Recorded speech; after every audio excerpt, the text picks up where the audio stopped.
इस मुल्क को खतरा न हिंदुओं से है न मुसलमानों से है। इस मुल्क को खतरा न हिंदुओं से है न मुसलमानों से है।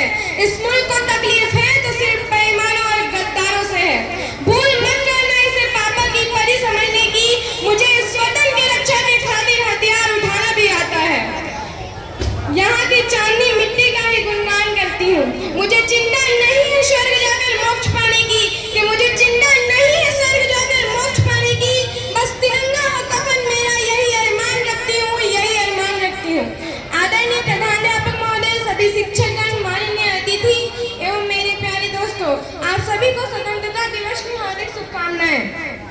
मैं नहीं मानती कि राष्ट्रगान के इस 52 सेकंड में सिर्फ खड़े होकर गाना ये वंदे मातरम भारत माता की जय की जोरों शोरों से नारे लगाना ही देशभक्ति है। क्योंकि महोदय ये वो स्थिति है जहाँ नीति, नियम और नैतिकता जैसे मूल्य की धज्जियां उड़ाते लोग नजर आते हैं मुझे। और ये वो स्थिति है जहाँ सत्य, अहिंसा, सादगी, सदाचार और स्नेह जैसे मूल्य की कौड़ियों के भाव बेचते लोग नजर आते हैं। महोदय ये वो स्थिति है जहाँ घर में दो सगे भाई भी शांति, अमन और चैन के साथ बड़ी मुश्किल से जीते नजर आते हैं। और जिस देश के युवा फेसबुक, इंस्टाग्राम और व्हाट्सएप जैसे सोशल नेटवर्किंग साइट्स पर सेटिंग, डेटिंग, चैटिंग और फ्लर्टिंग के माया जाल में फंसे नजर आते हैं।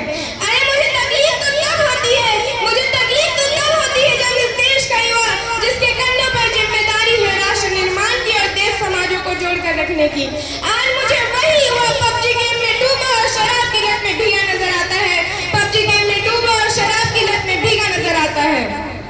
तो मैं युवाओं को कहना चाहूंगी, ये महानिद्रा में सोने वालों, अब भी वक्त है, जाग जाओ, इससे पहले कि तुम्हारी नींद कहीं इस राष्ट्र को ही न ले डूबे।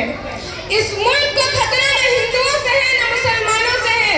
इस मुल्क को तकलीफ है तो सिर्फ बेईमानों और गद्दारों से है। एक सैनिक बनकर सेना में जाना ही देशभक्ति नहीं होती। आजादी की वो बात कुछ और थी, आज बात कुछ और है।